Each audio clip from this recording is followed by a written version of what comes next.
नमस्कार दोस्तों, मैं केसी साहू सर आप सबका स्वागत करता हूं आपका ही अपना चैनल केसी सर के क्लासेस में। दोस्तों, आज मैं जो गणित बताने वाला हूं ना वो बहुत ही शानदार होने वाला है। और एक बात और याद रखिएगा, यदि आप शेषफल वाले किसी भी प्रश्न को बनाना चाहते हैं तो आज के वीडियो को ध्यान से देखिएगा, क्योंकि आज मैं जो गणित बताऊंगा, जो प्रश्न बताऊंगा, वो केवल ना एक प्रश्न है बल्कि पूरा तरीका बताने वाला हूं। बेसिक तरीका मतलब इस प्रकार के कोई भी प्रश्न हो उसको आप बहुत आसानी से हल कर पाएंगे। एक बात और, इस वीडियो के लास्ट में आपको एक बहुत ही शानदार प्रश्न भी पूछा जाएगा जिसके उत्तर आप कमेंट तभी कर पाएंगे, मतलब उसका उत्तर आप तभी दे पाएंगे जब आज के जो वीडियो है उसको पूरा देखेंगे, क्योंकि इतना सरल तरीके से आज आपको समझाऊंगा ना कि आपको बहुत मजा भी आएगा और इस प्रकार के प्रश्नों को आप चुटकियों में बना लेंगे। जी हाँ दोस्तों, तो आइए आज का वीडियो प्रारंभ करते हैं। वीडियो प्रारंभ करने से पहले आप सबसे एक अनुरोध है कि आपने अगर चैनल को सब्सक्राइब नहीं किया होगा ना तो प्लीज चैनल को सब्सक्राइब करके बेल आइकन को प्रेस कर दीजिएगा और ऑल को टच कर दीजिए, जिससे आपको इस प्रकार के बेहतरीन वीडियो का नोटिफिकेशन आपको मिलता रहे और आप उन वीडियो का लाभ उठाते रहें। तो आइए आज का वीडियो प्रारंभ करते हैं। तो इनके जो प्रश्न है उसको हम पहले लिख लेते हैं। ध्यान दीजिए, इस प्रकार के जो प्रश्न होते हैं उन प्रश्नों को आपको खुद ही बनाना होता है। आप खुद प्रश्न बनाइए, जैसे आज का प्रश्न मैं खुद बना रहा हूं और इसका उत्तर निकालने का तरीका मैं बताऊंगा, ताकि आप कोई भी प्रश्न ले सकते हैं, कोई भी सीक्वेंस में प्रश्न लीजिएगा। बस ध्यान दीजिए उसमें जो शेषफल का अंतर है उसको आपको ध्यान देना है। जैसे मैं किसी संख्या को यहां पर भाग दूंगा, अलग अलग संख्याओं से मैं भाग दूंगा। मान लीजिए कोई संख्या को मैं 9 से भाग देता हूं, ध्यान से देखिएगा, बहुत सरल तरीके से समझाऊंगा। 9 से भाग देता हूं या 8 से देता हूं या 7 से भाग देता हूं, 6 से देता हूं, 5 से देता हूं या फिर 4 से या फिर 3 से, इतनी संख्याओं से मैं भाग देता हूं। मतलब 1 2 3 4 5 6 7 संख्या है और क्रमशः भी है 3 4 5 6 7 8 और 9। तो मैं कोई भी संख्या, उदाहरण के लिए मान लीजिए मैं कोई संख्या x लेता हूं जिसको मैं इन्हीं संख्याओं से भाग दूंगा, इन्हीं सभी संख्याओं से क्या करता जाऊंगा, भाग देते जाऊंगा। तो जब सभी संख्याओं से मैं क्रमशः भाग दूंगा, जैसे मान लीजिए इस x को मैं 9 से भाग देता हूं उदाहरण के लिए, तो शेषफल जो बचता है उसको ध्यान देना है। जैसे अगर मैं इस संख्या को, तो हमें वह छोटी से छोटी, बड़ी संख्या नहीं, वह छोटी से छोटी संख्या ज्ञात करना है जिसको हम 9 से भाग दें तो शेषफल कितना बचे, यहां पर देखिए शेषफल 6 बचना चाहिए। ठीक है, अगर इसको मैं 8 से भाग दूं, उसी संख्या को 8 से भाग दूं तो शेषफल कितना बचना चाहिए, 5 बचना चाहिए। अगर मैं 7 से भाग दूं तो शेषफल कितना बचना चाहिए, 4 बचना चाहिए। अगर मैं क्या करूं, 6 से भाग दूं तो शेषफल कितना बचना चाहिए, 3 बचना चाहिए। 5 से भाग दूं तो कितना, 2। 4 से भाग दूं तो कितना, 1। और हां, अगर उसको मैं 3 से भाग दूं तब कुछ भी शेषफल नहीं बचना चाहिए। ये हमारा तरीका है और इस तरीके के आधार पर, इस जो शर्त के आधार पर ही वो संख्या ज्ञात करना है। तो क्या कोई ऐसी संख्या आप बता सकते हैं, और वो छोटी से छोटी संख्या बताना है जिसको हम 9 से भाग दे तो शेषफल 6 बच जाए, 8 से भाग दे तो 5 बचे। देखिए ये प्रश्न एकदम डिफरेंट टाइप का है। इनसे पहले आपने ऐसे प्रश्न देखे होंगे जिसको मैंने खुद ही बनाया है, आप आई बटन में जाकर उन वीडियो को देख सकते हैं जिसमें शेषफल एक ही बचता है। जैसे मैंने एक वीडियो बनाया था गणपति की लड्डू वाला, ठीक है, उसमें आपने बहुत ही शानदार तरीके से देखा था कि हमने कैसे प्रश्न को बनाया था। अगर नहीं देखे ना तो इस वीडियो को जरूर देखिएगा, बहुत ही शानदार वीडियो है, आई बटन में इस वीडियो का लिंक मिल जाएगा। अब देखिए, इस प्रकार के प्रश्नों को बनाने से पहले हमें क्या ध्यान देना है, तो सबसे पहले ध्यान दीजिए यहां पर जो संख्या दिया है और ये जो संख्या है, ध्यान दीजिए ये शेषफल वाला संख्या है, मतलब इतना जो है शेषफल बच रहा होता है। तो जो जिस संख्या से हम भाग देते हैं और शेषफल, उसका आप लोग अंतर निकाल लीजिए। ये सबसे पहला शर्त है इस प्रकार के प्रश्नों को बनाने का। और अगर आपने ये कर लिया तो समझो आपका प्रश्न बन गया। देखिए हम 9 में 6 घटाएं, ध्यान दीजिए 9 क्या है, भाजक है, और 6 क्या है, शेषफल है। तो इन दोनों का अंतर कितना है, 3। यहां पर देख लीजिए अंतर कितना है, 3।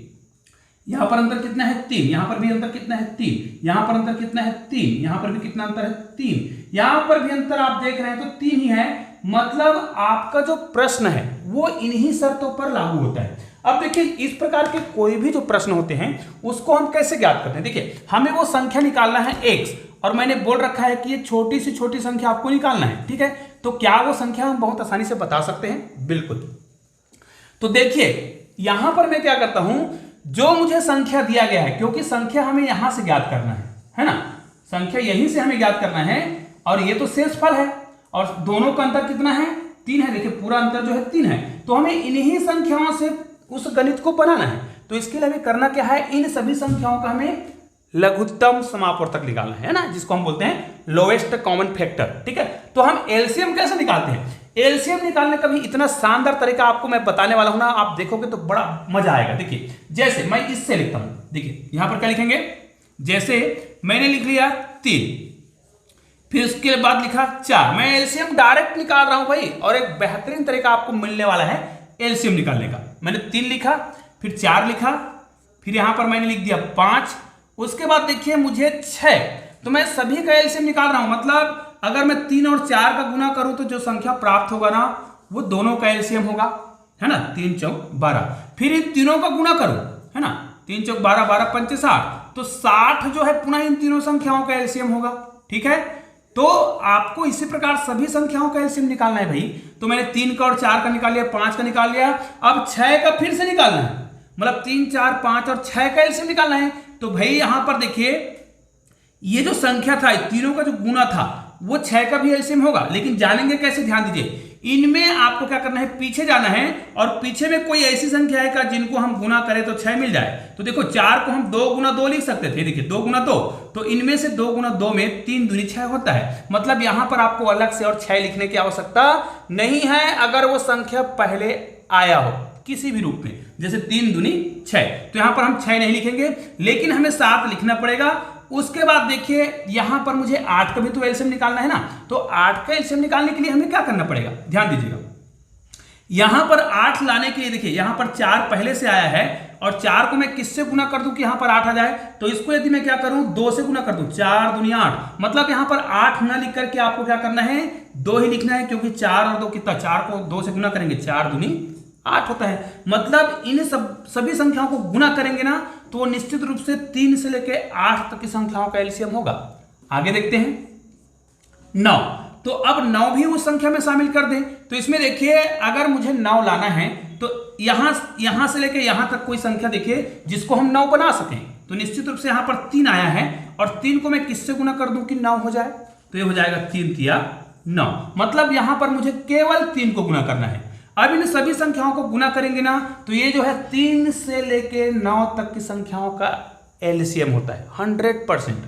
अब देखिए यहां पर कितनी संख्या है, 1 2 3 4 5 6, ठीक है, 1 2 3 4 5 6 और 7, यहां पर तो 7 संख्या है। तो ध्यान दीजिए यहां पर हमने एक संख्या को नहीं लिखा है, क्यों, क्योंकि 3 गुणित 2 हो रहा था, 3 दूनी 6, तो यहां पर 3 और यहां से हमने 2 लिया, तो यहां पर देखिए ये जो है सभी संख्याओं का एलसीएम होगा। अब इसको हम हल करते हैं बहुत ही सरल तरीके से। तो इसके लिए हम क्या करना पड़ेगा, पहले इन दोनों को गुना करेंगे, 4 तिया 12, ठीक है, फिर इनको इनके साथ गुना, चलो इनको इनके साथ भी गुना कर सकते हैं, तो कितना हो जाएगा 7 पंचे 35, ठीक है, फिर इनको इनके साथ गुना कर देते हैं, कितना हो जाएगा 3 दूनी 6, फिर क्या करेंगे, फिर इनको गुना करते हैं, तो 12 को इनके साथ गुना करते हैं, 12 पंचे 60 का 0 हासिल 6, फिर कितना हो जाएगा 12 तिया 36, और 36 में 6 जोड़ेंगे कितना हो जाएगा 42 हो जाएगा।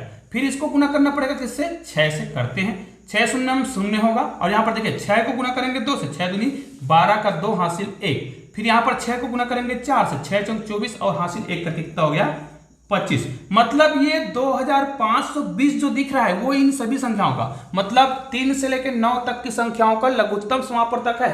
अब यहां पर देखिए बेसिक रूप से इसको ध्यान दीजिएगा, मैं इसको यहां पर ऊपर में लिख देता हूं कि वो संख्या कौन सा है, यहां पर आ गया संख्या इतना।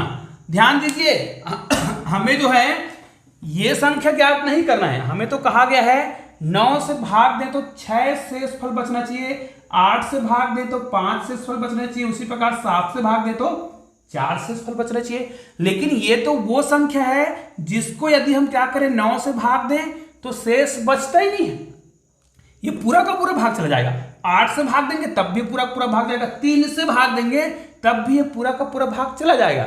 देखना चाहते हैं ना, तो देखो 3 से भाग देने का नियम क्या है, यदि इन समस्त संख्याओं का योग 3 से भाग जाए, जैसे 5 2 7 और 2 9, 9 क्या होता है भाग जाता है 3 से, मतलब ये पूरा का पूरा संख्या भी 3 से भाग जाएगा, उसी प्रकार 9 से भी जाएगा। लेकिन हमें संख्या ऐसी ढूंढना है जिसमें शेष फल 6 बचना चाहिए, कुछ भी शेष बचे मत ऐसा। 9 से भाग दे तो शेष बचे 6, 8 से भाग दे तो 5, 7 से भाग दे तो 4। तो उसके लिए भी क्या करना है, ये जो हमने अंतर निकाला है और ये अंतर सभी में क्या है, एक समान है। तो निश्चित रूप से यदि यहां पर मैं क्या करूं, इन्हीं संख्या में जो संख्या आ रहा था अंतर, उसको यदि मैं माइनस कर दूं, ठीक है, ये माइनस कर देंगे तो एक नई संख्या मिलेगा। अब देखिए यहां पर आएगा इस प्रकार। अब इसको 20 में हम क्या करेंगे, 3 घटाएंगे तो 17। तो ये वो संख्या है जिसको यदि हम 9 से भाग दें तो निश्चित रूप से शेष 3 बचेगा। अब इसका बड़ा सिंपल सा क्वेश्चन है भाई, यदि कोई संख्या है, उदाहरण के लिए मैं छोटी संख्या करके आपको समझा रहा हूं, जैसे कोई संख्या 18 है, 18 को मुझे भाग देना है 9 से, तो ये 9 से पूरा का पूरा भाग जा रहा है, लेकिन इसी में यदि मैं 3 माइनस कर दूं, जैसे 9 को हम भाग दे रहे थे, ये पूरा का पूरा भाग जा रहा था, तो हमने 3 माइनस करा तो शेषफल कितना बचना चाहिए, 6 बचना चाहिए। ये भी वही तरीका है, बड़ी संख्या जो 9 से भाग जा रहा था वो 3 भाग देंगे तो क्या होगा, हमने इसको माइनस करा कितना, 3, तो माइनस करेंगे कितना आएगा, 3 करेंगे तो ये 15 होगा, और इसको आप 9 से भाग देकर देखिए शेषफल कितना बचना चाहिए, शेष 6 बचना चाहिए। क्या बचता है, 9 एक कम 9, कितना बचा 6। तो इस बेसिक कॉन्सेप्ट का पालन यहां पर होगा, लेकिन ये सभी संख्याओं के लिए हुआ है, क्योंकि हमने देखा कि ये जो संख्या है केवल एक संख्या के लिए नहीं है, ये सभी संख्याओं का एलसीएम था 9, 8, 7, 6, 5, 4 और 3 का। तो हमने इन सभी संख्याओं के लिए नियम लागू किया है, 3 सभी संख्याओं के लिए घटाया है। उदाहरण के लिए कोई संख्या यहां पर देखिए, अगर वो 16 है और 4 से भाग जा रहा है, ठीक है, तो अगर इसमें मैं क्या कर दूं, केवल -3 कर दूं, केवल -3 कर दूं तो क्या उसमें शेषफल कितना जाएगा, देखिए 4 लिखा है, तो शेषफल कितना बचना चाहिए, 1 बचना चाहिए। करके देख लीजिए, इसमें आप घटाइए तो कितना आएगा 13, ठीक है, इसको भाग देंगे 4 से, 4 3 12, कितना बचा शेषफल, 1 तो बचा ना, ये देखो।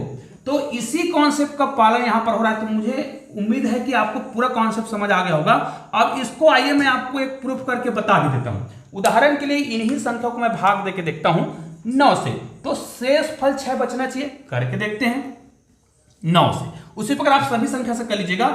हाँ, इस वीडियो के लास्ट में एक शानदार प्रश्न आपके लिए है, उसको जरूर देखिएगा और उत्तर भी कमेंट कीजिएगा। यहां पर देखिए, अगर इसको मैं कटाऊं तो कितना आ जाएगा, 9 एक कम 9, इसको भाग देंगे कितना बढ़ जाएगा, 9 दूनी 18, ठीक है, कितना बचा यहाँ पर 7 बचेगा, और यहाँ पर देखिए 1 है तो कितना हो गया 71, फिर कितना बढ़ जाएगा 9 सत्ते 63 करेंगे तो फिर यहाँ पर कितना आया 8 बचा। अब 8 मतलब 87 हो गया, तो कितना बढ़ जाएगा, 9 का पहाड़ा पढ़ेंगे तो 9 निया 81, कितना बचा, यहाँ पर 9 निया 81 कर रहे हैं और 87 था, 81 करिए, कितना शेषफल बच रहा है 6।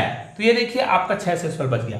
इसको आप चाहे तो किसी भी संख्या से भाग दीजिएगा, है ना, किसी भी संख्या से भाग दीजिए, मतलब आपके पास जो संख्या है 25, 20 नहीं, यहाँ पर कितना 17, क्योंकि 3 माइनस करना है। इसको मान लिया जाए मैं क्या करता हूँ 6 से भाग देता हूँ, इस 6 से भाग देता हूँ तो शेषफल कितना बचना चाहिए था, 3 बचना चाहिए था। देखते हैं, 6 से भाग देते हैं, 6 1 6 6 12 6 18, 6 चौक 24, 4 बार में जा रहा है, 6 चौक 24, कितना बचा 1। अब 6 दूनी 12 ज्यादा हो जाए तो एक ही बार में जाएगा, 6 1 कम 6, कितना बचा 5, फिर भाग देंगे, यहाँ पर 5 बचा हुआ है तो कितना हो जाएगा, ये हो जाएगा 57, फिर 6 का भाग देंगे तो कितना बढ़ जाएगा 6 निया 54, ठीक है, यहाँ पर हो जाएगा 6 निया 54, तो 57 में आप 54 है ना 54 को माइनस करेंगे तो कितना आएगा, लिखा है। तो निश्चित रूप से आपको समझ आ गया होगा कि कौन सा 2517 वह संख्या है जिसको हम क्या करें 9 से 8 से 7 से 6 से 5 से भाग दें तो अलग अलग शेषफल बचता है, जैसे यहां पर लिखा हुआ है। तो आइए मैं आपको एक प्रश्न दे रहा हूं और इसी कॉन्सेप्ट का पालन करके इन प्रश्नों को बनाइएगा। ध्यान दीजिए, यहां पर मैं जो है थोड़ा सा चेंज कर रहा हूं, लेकिन इसी कॉन्सेप्ट का पालन करके आप इस प्रश्न को बना सकते हैं। और निश्चित रूप से आपने इस वीडियो को पूरा देखा होगा तो इस प्रश्न का उत्तर आप मुझे कमेंट करके जरूर बताएंगे। जैसे हम कोई संख्या लेते हैं जिसको हम किसी संख्या से भाग देते हैं, जैसे मैं 11 से भाग दूं, 10 से भाग दूं, 9 से भाग दूं, 8 से भाग दूं, है ना, 8 के बाद 7 से, 6 से और 5 से, इतनी संख्याओं से हम भाग देते हैं। ये संख्या आप नीचे भी ले जा सकते हैं, ठीक है। और इसको यदि मैं भाग देते जाऊं तो ध्यान दीजिए, अगर मैं 11 से भाग दूं तो 8 शेषफल बचे, 10 से भाग दूं तो 7 शेषफल बचे, 9 से भाग दूं तो 6 शेषफल बचे, 8 से भाग दूं तो 5 शेषफल बचे, 7 से भाग दूं तो 4 शेषफल बचे, 6 से भाग दूं तो 3 शेषफल बचे। और यदि मैं क्या करूं, अगर उसको 5 से भाग दूं तो 2 शेषफल बचना चाहिए, ये हमारा कॉन्सेप्ट है। तो क्या आप वो छोटी से छोटी संख्या ज्ञात करके मुझे बता सकते हैं आज के वीडियो के आधार पर? अगर हाँ, तो आप लोग मुझे उस संख्या को कमेंट जरूर कर दीजिएगा कि वो कौन सी संख्या है जिसको हम 11, 10, 9, 8, 7, 5, 6 और 5 से भाग दें तो अलग अलग शेषफल जैसे 8, 7 इस प्रकार के शेषफल बचना चाहिए। और दोस्तों, ऐसे ही शानदार वीडियो के लिए आपने अभी तक चैनल को सब्सक्राइब नहीं किया होगा ना, तो नीचे में मेरे चैनल का लोगो दिखाई दे रहा है, उसको क्लिक कीजिए, चैनल को सब्सक्राइब कीजिए। बगल में 2 शानदार वीडियो दिखाई दे रहा है, उसको जरूर देखिएगा, बहुत ही शानदार वीडियो है। तो दोस्तों, मिलते हैं ऐसे ही बेहतरीन वीडियो के साथ, तब तक के लिए जय हिंद, जय भारत।